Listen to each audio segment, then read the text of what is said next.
Senator from Utah. Mr. President, I rise to speak in opposition to the bill before us. All too often, we very often applaud instinctively the concept of bipartisanship, but fail to actually evaluate the policies underlying bipartisan legislation and the effect that our policies may have on law-abiding Americans. Bipartisanship is a good thing. In fact, bipartisanship is an inevitability in any legislative body that contains multiple parties with significant representation. It certainly is an indispensable feature of this legislative body, as it's virtually impossible to pass any legislation with only the rarest of exceptions arising at most once or twice in a year, except through bipartisanship.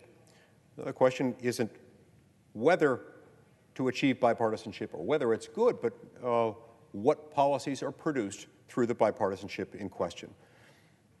And don't get me wrong, in this polarized climate, it's good when people of different political affiliations and different backgrounds representing different parts of our great country are able to come together and have productive conversations. These conversations occur with some regularity. In fact, they occur far more often than most people would assume based on depictions in the news and entertainment media in this country. It's also good when those conversations lead to legislation that's further refined on the Senate floor through robust debate and an amendment process, one that refines the legislation in question and makes sure that all viewpoints have been taken into account. But that's tragically not what happened with this legislation. No one except a small gang of senators and a few favored members of the news media, no one was allowed to view the legislation until Tuesday evening. Less than an hour later, less than an hour after it had been released to the public and released to us, the Senate was forced to vote on whether we should proceed to the legislation in question. Immediately after that vote, the majority leader filled the amendment tree and filed a cloture motion to end debate on the bill without a single hearing held or a single amendment having been debated or considered or even offered. In fact, it couldn't be offered because prior to that time there was nothing to amend. And now, less than 48 hours after we received the text of this legislation for the very first time, the Senate has voted to end debate, a debate that never really started, a debate that involved not a single amendment passed. No, not one single one. A debate in which there was not a single opportunity for members to offer improvements to the legislation.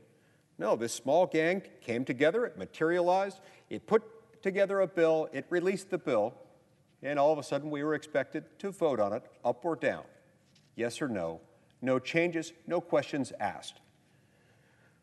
Now, those of us who are not members of this particular gang were told essentially, too bad. We don't want your input. Your only option is to support this entire bill, warts and all, ambiguities and all, vagueness and all, without any changes. Or, on the other hand, you can oppose it, and you'll be accused of savagely not wanting to protect children from school shootings. That's not what our founding fathers envisioned for the United States Senate. It's not how they imagined it working. It's also not how it worked for hundreds of years. For more than 2 centuries, the United States Senate functioned in a way that had as its distinguishing characteristic those procedures that earned it the title of being the world's greatest deliberative body. Chief among those features was the willingness and the ability of each member to offer up improvements in the form of amendments and have those amendments considered, debated, discussed, and ultimately voted upon. But unfortunately, this is how the Senate has been run over the last few Congresses. Sadly, we've seen some of this under Democratic and Republican leadership alike. This isn't just bad news for the Senate. It's especially bad news for the American people who deserve better from an entity that still calls itself the world's greatest deliberative body. It's not without notice that this has become a problem. It's not without notice that we've deviated from this.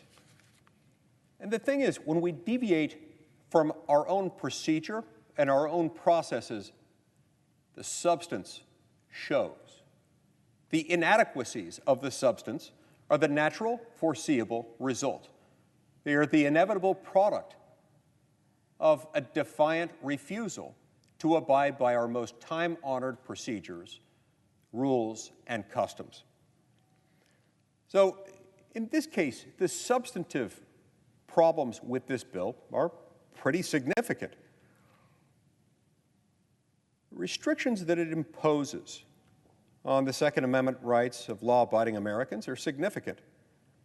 And those impositions come about in such a way that burdens the American people while doing little or nothing to address actual gun violence committed by prohibited persons in many of our largest cities.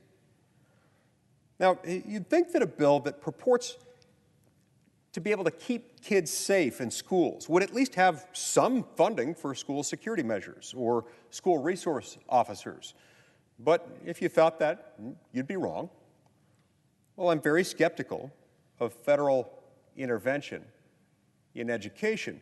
If Congress is going to provide billions of dollars of mental health funding to schools and claim to keep kids safe, we should at least allow states to use some of their funding for security measures, like reinforced doors, school resource officers, or training programs for teachers who are allowed to concealed carry if they choose. This bill provides federal grant funding for state red flag laws without sufficient due process protections. This is a trick often used by Congress, increasingly so of late. Congress does this sometimes when it has no constitutional authority and sometimes when it lacks political will. Instead of passing the federal law at issue, the federal law that it wishes it could pass, Congress bribes the states with money to pass the laws that Congress wants, that Congress wishes Congress could pass, but for whatever reason can't or won't. This allows members of Congress to go to their home states and take credit for doing, quote unquote, something, even if that something does nothing to address the problem. That impulse to do something has been noticed. It's been noticed by Professor Robert Leiter of George Mason University and the Antonin Scalia Law School. He penned an op-ed in today's copy of the Wall Street Journal. And in that op-ed, he begins with the following words: "When mass shootings such as Uvalde happen, a rallying cry emerges for Congress to do something, anything, to prevent such tragedies in the future. On Tuesday, senators introduced the Bipartisan Safer Communities Act, their effort to do something. But when your sole rallying cry is to do something, the thing you do may be worse than the status quo. The Bipartisan Safer Communities Act is a terrible bill, and in its current form, it ought to be defeated by a bipartisan political coalition of Congress." Close quote. Professor Leiter then goes on to explain why opposition to this legislation ought to be coming from the left and from the right. He explains in great detail why Democrats and Republicans, liberals and conservatives alike, sometimes for similar reasons, sometimes for different reasons, should be outraged, should be upset by this legislation. It offends people at every end of the political spectrum.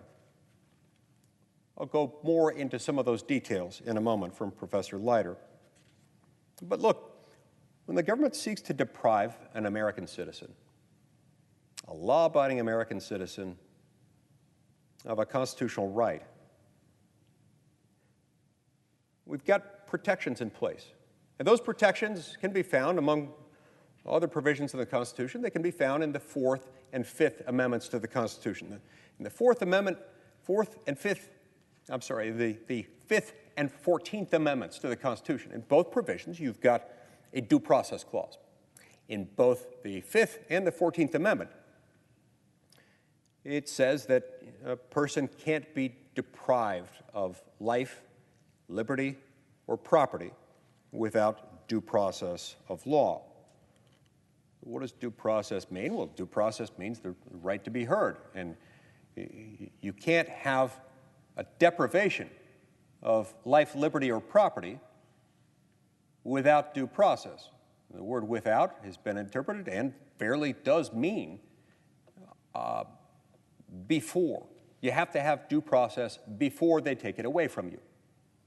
It means meaningful review at a meaningful time. It can't mean they can take away life, liberty, or property and then ask questions later. It doesn't mean they can take away life, liberty, and property and thereafter demand that the person from whom they took it return to litigate his or her right to exercise that thing that was taken. Red flag laws enacted in states thus far get this exactly backwards. Confiscation first, due process later. That's not how due process works. That's not what due process is. You can call that process, but it's not due process. Not for these purposes. It doesn't work. The confiscation before notice and a hearing, this model, this confiscation before notice and hearing model of red flag laws raises concerns of civil asset forfeiture when a person is forced to forfeit her firearm pursuant to a civil order without a hearing. This legislation places overly broad and undefined restrictions on Second Amendment rights, the Second Amendment rights of law-abiding American citizens, creating the risk that false allegations could and inevitably would lead to the deprivation of a constitutional right with no recourse afforded to address the harm suffered. Now, when you look at the legislation, there are pieces of the legislation that pay lip service to due process. While the legislation, you might say, draws near unto due process with its lips, its heart is far from it. When you read the fine print, the due process of which it refers is not due process at all. It's post-deprivation due process. The very specific procedural protections that we associate with due process, an opportunity to be heard before a fair, impartial tribunal, the opportunity to offer up evidence, the opportunity to cross-examine adverse witnesses, for example, things that we associate as inextricably intertwined with due process because they are. Those things are all articulated at the back end of this due process paragraph of the bill.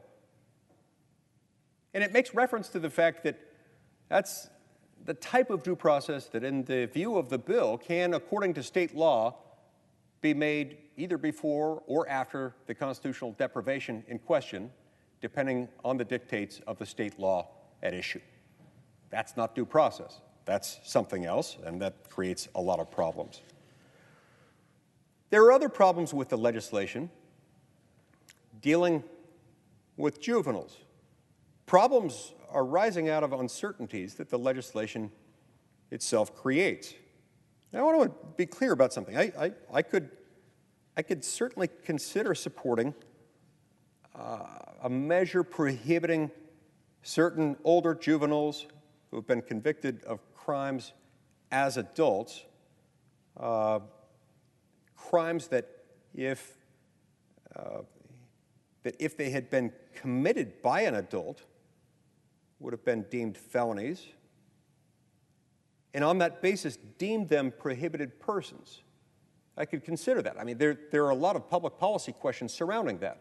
And I think there are a lot of people on the left and on the right who would have concerns with opening that up, with saying we're going to allow, in fact, require juvenile records to be entered into the NICS system. Remember, the NICS system is a database that's used to identify prohibited persons, persons who are prohibited from buying or otherwise acquiring or even possessing firearms and ammunition, as defined by 18 U.S.C. Section 922G, or alternatively, persons to whom one may not lawfully sell or otherwise transfer firearms or ammunition, as defined by 18 U.S.C. Section 922D.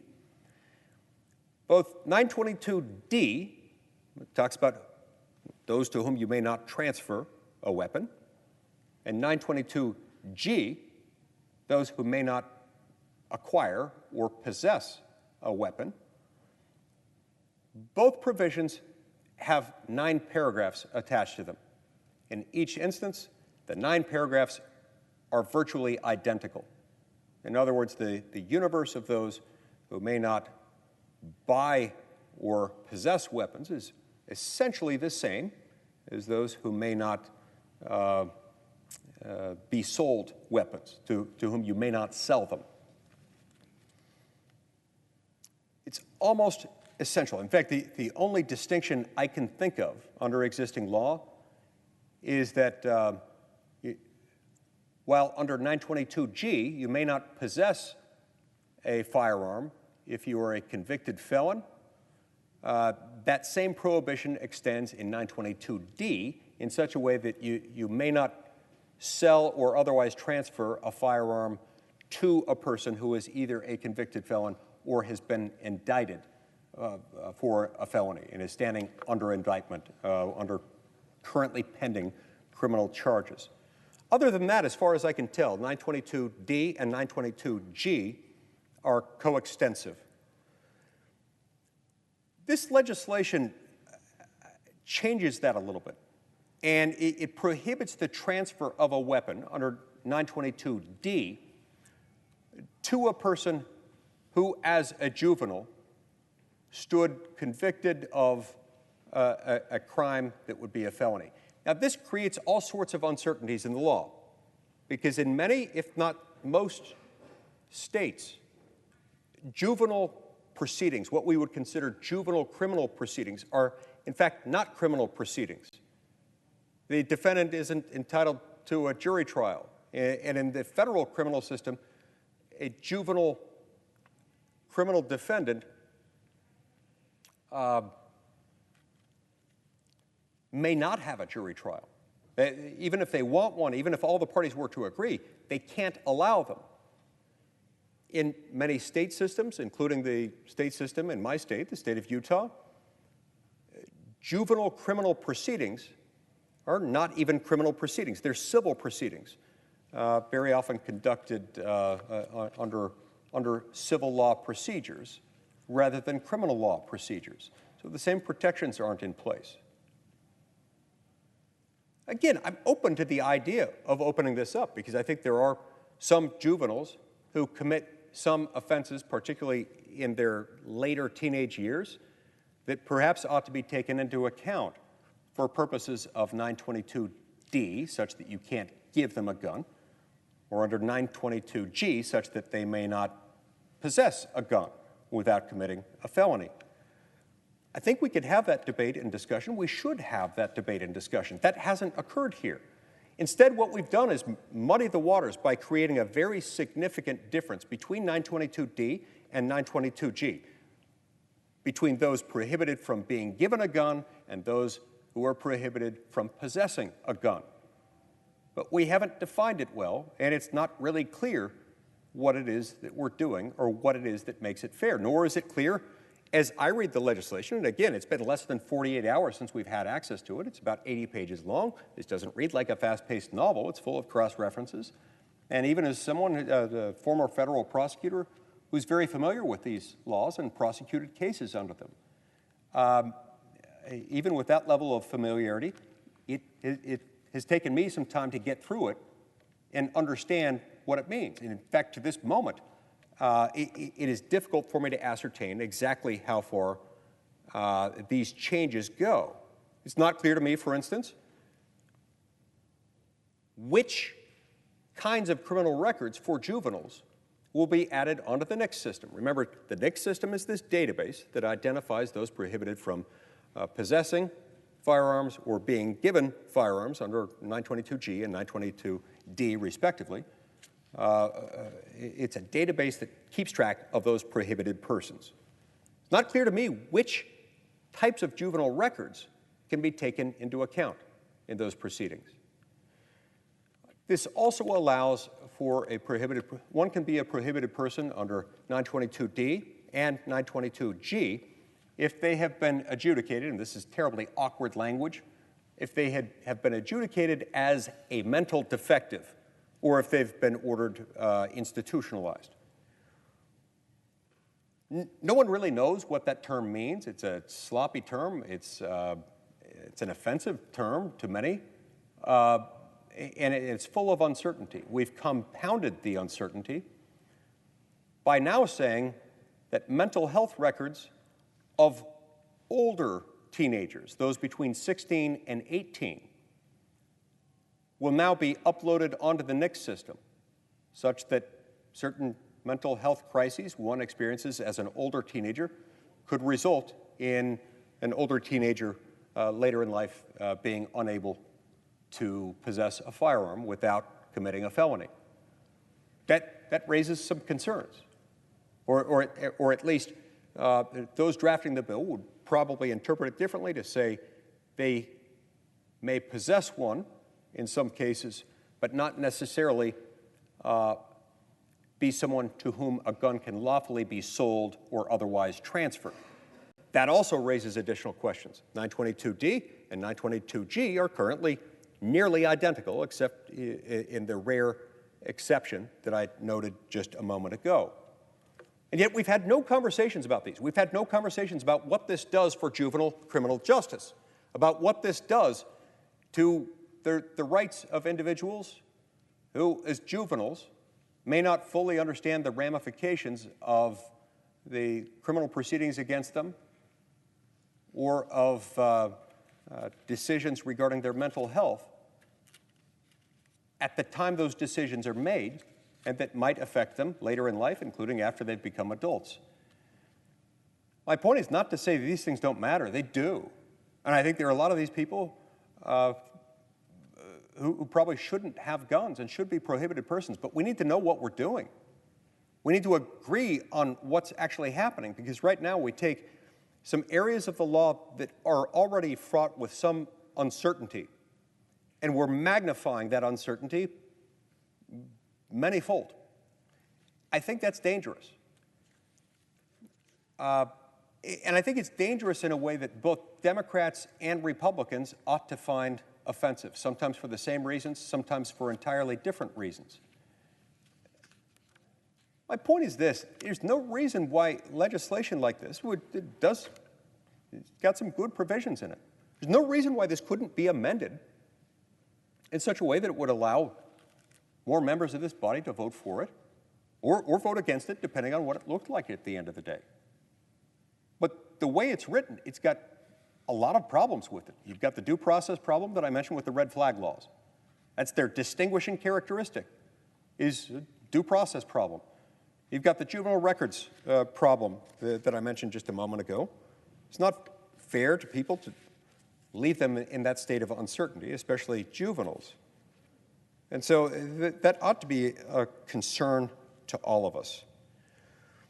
Perhaps we might get to the place where these provisions do just what the proponents of the bill say that it does. But in this instance, as in so many other areas, the best way to get there is to go through the normal deliberative process, the process that long defined this institution as the world's greatest deliberative body, which includes a full opportunity to present and vote on amendments, and to hear concerns and objections raised by members of this body, some of whom have experience with the statutory framework in question and can offer insights as to what might have been overlooked. Now, look, I speak here of my colleagues who are part of this effort. I speak with great respect toward them and admiration for the fact that I think they're motivated, by and large, by a desire to help people. I don't think any member of this body wakes up every day and says, I want to make America less safe, or I want to make America less fair. I don't think that's what's going on. But I do think we delude ourselves, we sell ourselves short, and we harm our constituents when we pretend that it's okay to pull the functional equivalent, the legislative equivalent, of running through a congested intersection with our eyes closed, and think that that's not going to cause problems. That is exactly what we're doing here. This is the legislative equivalent of driving with your eyes closed through a busy intersection. And we're making some really big mistakes here. And a lot of these are mistakes that could be fixed with relative ease. Now, we'll never know. We'll never know what might have happened. It may be that this could have been something that, had we gone through the whole amendment process, could have been supported by nearly all or even all members of this body. But we'll never know that now. We'll never have that opportunity. Instead, we're going to push through this rush piece of legislation that I'm convinced no one had read in its entirety prior to its release, and essentially no one was familiar with by the time we started voting on it. And then we were told no opportunity to make it better. If you notice a problem with it, and I've noticed several, we really don't care to hear about it. Expediency demands that we somehow just rush this through, but the American people deserve better. There are, moreover, other provisions of the legislation that have raised some eyebrows in some corners. There are provisions of this bill and provide funding to encourage states to provide Medicaid and CHIP services in schools under the auspices of an effort to increase access to mental health services in the schools. Well, federal Medicaid funding is, of course, something that cannot lawfully be used to perform abortions except in the case of rape, incest, or to preserve the life of the mother.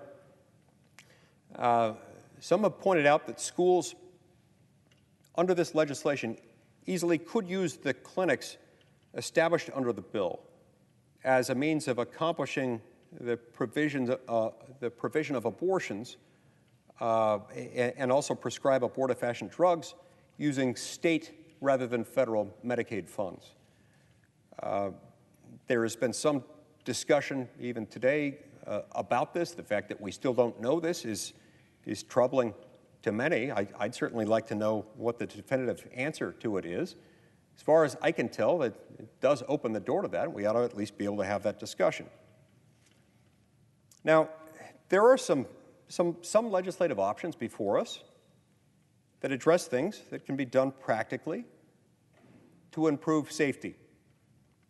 One is the Luke and Alex School Safety Act, which is included in this bill. Like I say, there are plenty of things in this bill that are unobjectionable, and this is certainly first among them. And it codifies into law the Federal Clearinghouse on School Safety. I spoke in favor of this bill at a Judiciary Committee hearing just last week. Additionally, I support the bill's provisions increasing penalties for straw purchasers who know or have reason to know that the gun that they're purchasing for someone might be used in a crime. And I'm open to other proposals that tackle safety in schools head on. Senator Marshall from Kansas has an interesting amendment that would use unspent COVID funds to improve school safety and school security. But look, there are a lot of things in this legislation that really ought to be discussed in greater detail. And we haven't been able to discuss them. We haven't been able to debate them. We haven't been able to amend them because of the rush process. It begs the question, why are we in such a rush? Don't America's school children and America's teachers and America's moms and dads deserve better consideration than this? Schools are out for the summer at the moment. It would actually be a good thing for us to take a few more weeks to debate and discuss these things and get to a better solution. Well, why are we rushing it? I want to get back to the juvenile provisions for a minute. This is something that Professor Leiter speaks about at some length, and he raised some observations that I hadn't entirely considered, and I'd like to share some portions of that. And at the end of this, I'll be offering this. I ask unanimous consent at the conclusion of my remarks to be able to submit this op-ed submitted by Professor Leiter into the record. Without objection. Professor Leiter describes one feature of the bill as particularly discouraging, particularly troubling. I spoke of the juvenile provisions a moment ago. I identified some troubling features of them. Professor Leiter gives additional commentary on this and provides additional observations, not all of which had been noticed by me. Here's how he puts it. Quote, "The most significant provision in the bill is the prohibition against firearm possession by those convicted of a misdemeanor violent crime against a dating partner, closing the boyfriend loophole." He goes through this after he has discussed the problems with the juvenile provisions, noting that this will create disparities. It will cause uncertainties with juvenile offenders of one sort or another, and then he goes through a fuller explanation of how those operating under the boyfriend loophole provisions might be affected. He continues, quote, "But the senators who negotiated this bill evidently couldn't agree on the definition of a dating partner. They defined dating relationship as a relationship between individuals who have or have recently had a continuing serious relationship of a romantic or intimate nature. But relationships come in all forms, and this definition provides little guidance." He continues, "The senators provided three criteria for consideration. 1, the length of the relationship. 2, the nature of the relationship. And 3, the frequency and type of interaction between the people involved in the relationship. This," Professor Leiter continues, "means that a continuing serious relationship will be some function of quantity of dates, length of time, and physical intimacy. But these vague factors don't provide fair notice and are susceptible to inconsistent application." Let me pause there to just note what he's referring to. The so-called boyfriend loophole exists because two of the provisions in 18 U.S.C. 922G, defining the prohibited persons, paragraphs 8 and 9, respectively, apply to those individuals who have either been in receipt of a restraining order arising out of a domestic relationship under paragraph 8, or those who have been convicted of a misdemeanor crime of domestic violence under paragraph 9 of 922G. In both cases,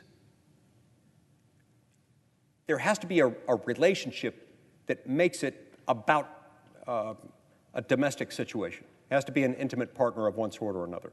Current law tends to define that as a spouse, when you're dealing with the spouse or a live-in partner, for example. But this provision seeks to address what the sponsors of the bill refer to as the boyfriend loophole, meaning what about someone who is not married and who doesn't reside with or hasn't resided in the past, didn't reside at the time with the person, but was nonetheless in a type of romantic relationship.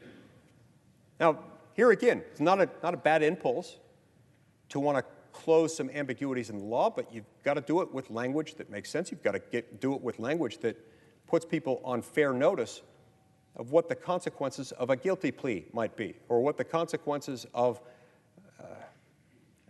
not litigating more aggressively in the context of a restraining order or something like that might be.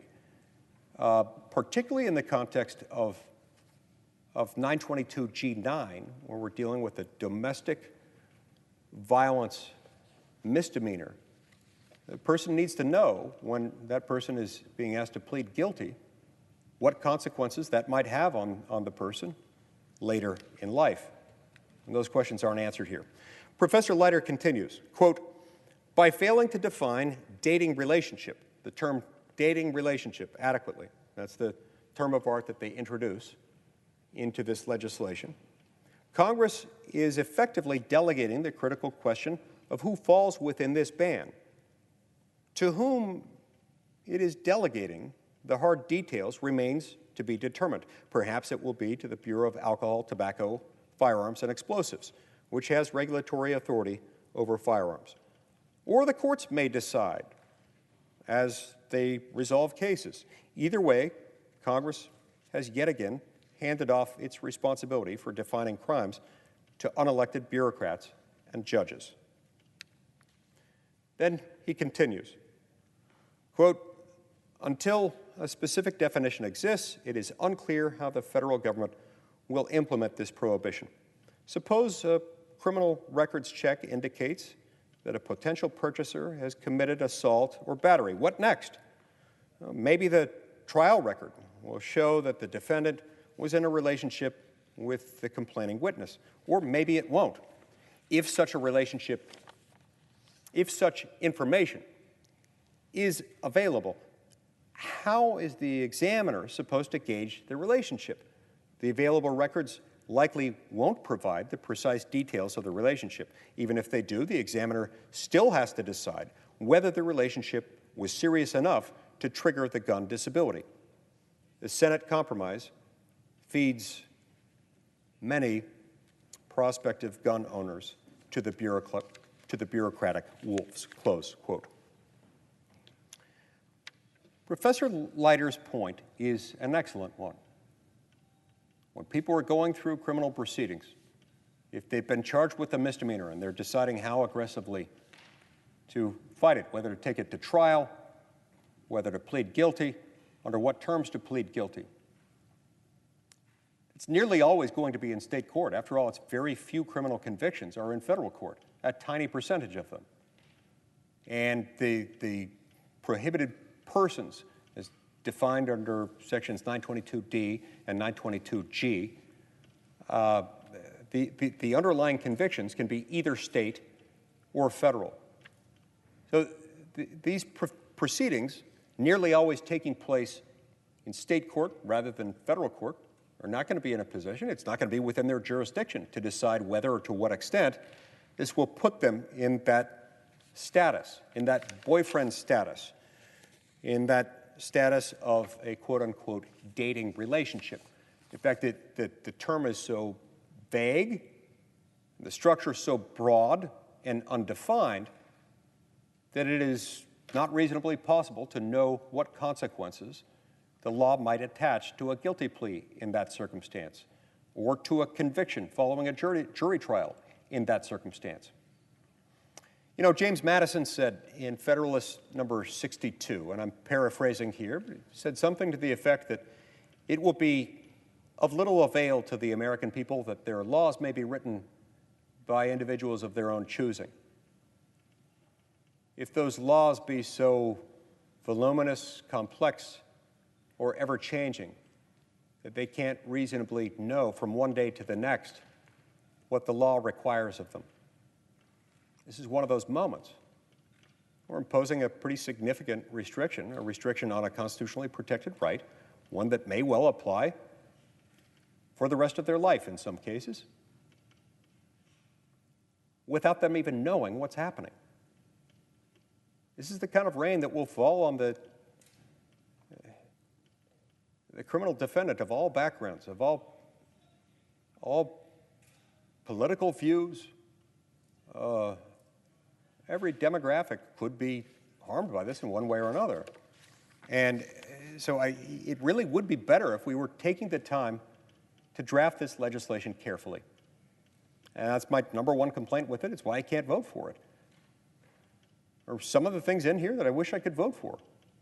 But they've lumped it all together. They've said, here you go, take it or leave it. But look, you put red flag laws in here, knowing that red flag laws, the way we've now outsourced them to states, and that we've now started paying the states, giving them money to adopt red flag laws, whose distinguishing characteristic is to take away someone's constitutionally protected right without due process of law. That's a problem.